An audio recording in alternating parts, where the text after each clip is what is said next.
Hey, welcome back to Evil's Comics. This guy right here is Evil Mike, and this is going to be my new comic book pickups from June 14th, 2023, with a couple sprinkled in from the last week, but let me show you. It's another big boy stack, right? No, but like I said, some of the books are from last week. There is some thick books in here. Before we get started, please like, comment, subscribe. Hit that bell, if you're so inclined. There is no schedule on my channel. I drop videos whenever I feel like it. I try and get to, the viewers that, that request stuff and stuff like that, but basically it's on my time frame. Alright, so let's get into it, right? This is this will probably be the first book I review. It was requested by Taki616 last week actually, or a week, something like that. But this DC Comics Milestone Initiative, we got Static, and I'm probably gonna mess this up. Anasai,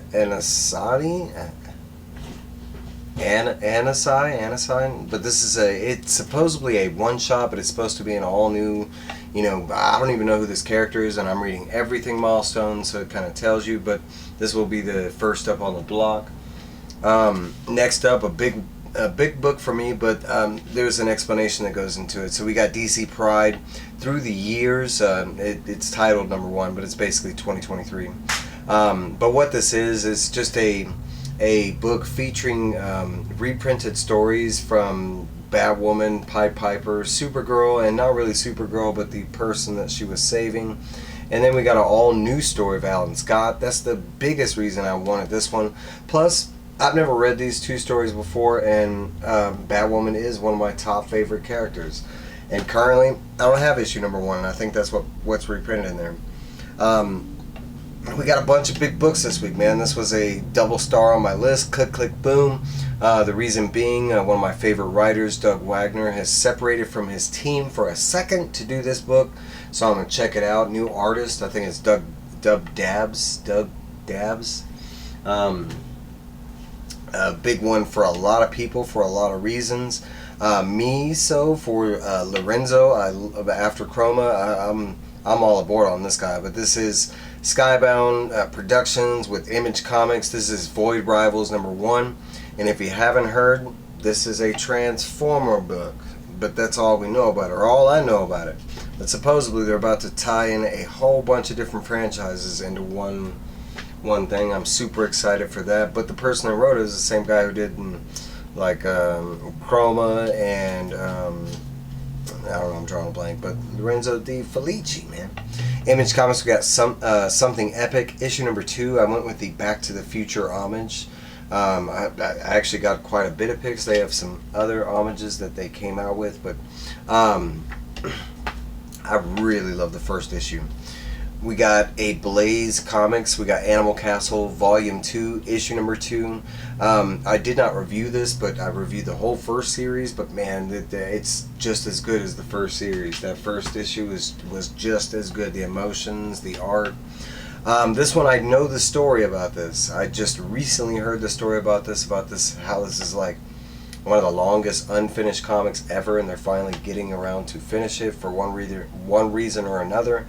I didn't even know about this comic. I think I've seen it in passing a couple times, but this is Image Comics Battle Chasers, and officially it's issue number 10. I think the last issue before this came out like 15 years ago. Don't quote me, but it's something like that. It's a long gap in between. The only reason I picked this up is America. America and Dolfo did this cover. That's it. It's just a cover by. Next up from Marvel, we got Spider-Man India, one of my favorite Spider-Man. A lot of people don't know about Spider-Man India, but he is pretty dope. I always mess up his name. It's like Punjab Ujjaddin, something like that. Yeah, don't call me. Alright, I kind of mentioned this one, but Spider-Gwen, Shadow Clones, issue number 4, and My Girl and the Rhino. Oh man, she's like my favorite out of the Shadow Clones, so I had to go with that. We got Venom Lethal Protector, Marvel, issue number 4. I went with the variant cover, but I kind of dug the way, like Venom's mouse all crazy. And then we got Doctor Doom. Got Marvel Comics. We got Carnage, issue number 14. I think this is part 5 of the Carnage Reign series. I'm not sure. They usually set it on the cover, but this one does not because it's a variant. And I think this was the only option I had, kind of thing. Marvel Comics, and this is going to be a make or break situation with me, but this Marvel Comics, we got ASM issue number 27. I went with the Pride variant on this. My shop did not have any of the Disney 100 variants. I would have grabbed that. But if this issue goes back to the same BS, this might be the end of Evil Comics and Spider-Man. But we're gonna have to see. I'm gonna give it one more shot. If you've not heard my review of the last issue of Spider-Man, go check that out. Marvel Comics, we got X-23 Deadly Regenesis issue number 4. This series has been pretty solid the whole way through. Nothing super spectacular, but still pretty good. A book I'm a couple issues behind. I wasn't sure if I was going to continue on with it, but Frank Frazetta's Dawn Attack from Opus Comics issue number 4. It's been decent. It's not bad. It's not good. It's kind of like right there in between. Big book on my list. We got DC Black Label. What is this? Sandman Universe Nightmare Country Glass House issue number 3. I didn't have any choice on this cover, but it's not a bad cover, but I don't even know what the other covers look. I think I wanted all cover A, and I got stuck with that one. Now talking about great covers, we got DC Comics and Wildcats, and this is issue number 8. Who is this? This is Kyle New.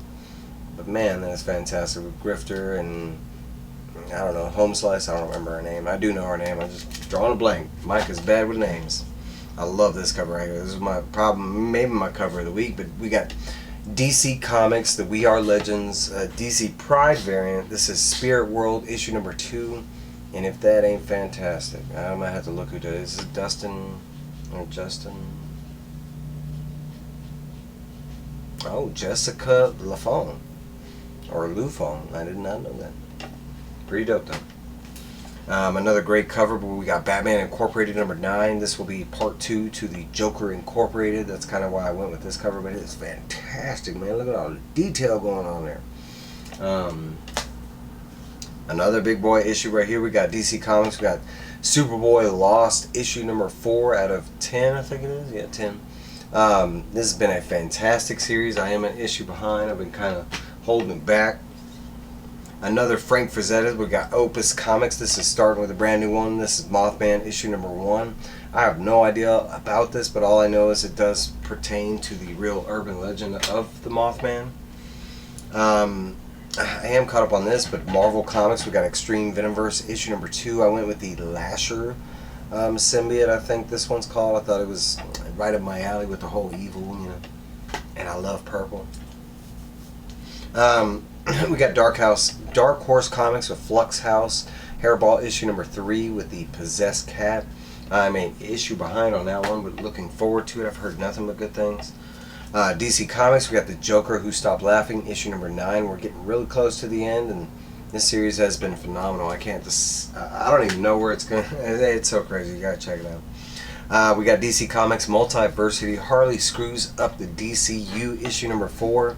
And if I'm not mistaken, this is Megan Metric is who does this cover. Man, that's fantastic. Look, if I can get a chance to get my highness, I'm getting my highness, guys. Big book on everybody's list, but we got DC Comics Green Lantern issue number 2. I wasn't a super huge fan of this cover, but the other choices weren't all that spectacular either. A lot of people might have missed this one on our list, but Boom Studios, we got the pen and ink version of Something Is Killing the Children, issue number 1. Technically, I think this is the 9th printing of the book, but this is all black and white. It will be the first time that it's been done like that. I know you probably saw this cover on a lot of people's channels, but this is DC Comics Power Girl special number 1, the Art Germ variant. I love this cover. I mean, there's a whole bunch of reasons why, but yeah, it's just beautiful art, right? And last but not least, and I can't show you the official cover because I don't know, but I love these covers when they do this. If you know my channel, I always try and grab these when I can. I'm going to take it out of the sleeve and cover for you. But from my dude, Michael Morrissey, and if you're not reading Barbaric, you're just missing out. I don't know what's going on. But Barbaric is one of the best comics that are out, and we're finally getting one of its spin-offs. But this is Queen of Shadows, issue number 1 from Vault Comics, and this is the undressed variant, so it's going to have some nudity in it as soon as I open the book. I have not opened it, but I do plan to. It usually comes with like a backboard and a backboard that you can use as a backboard with some cool, artwork on it. They used to do it for the first series of Barbaric. But hey guys, that's my whole stack. That's everything I got. I do have some requests that some reviews that have already been requested. But if you saw any of these that you want reviewed, let me know down below. I'll try and add it to, high up on the list. I love requests. Let me know what you picked up. What did you read? What was the best stuff you grabbed? What was your cover of the week? That kind of stuff. That's all I got for you guys. I will see y'all later. Bye.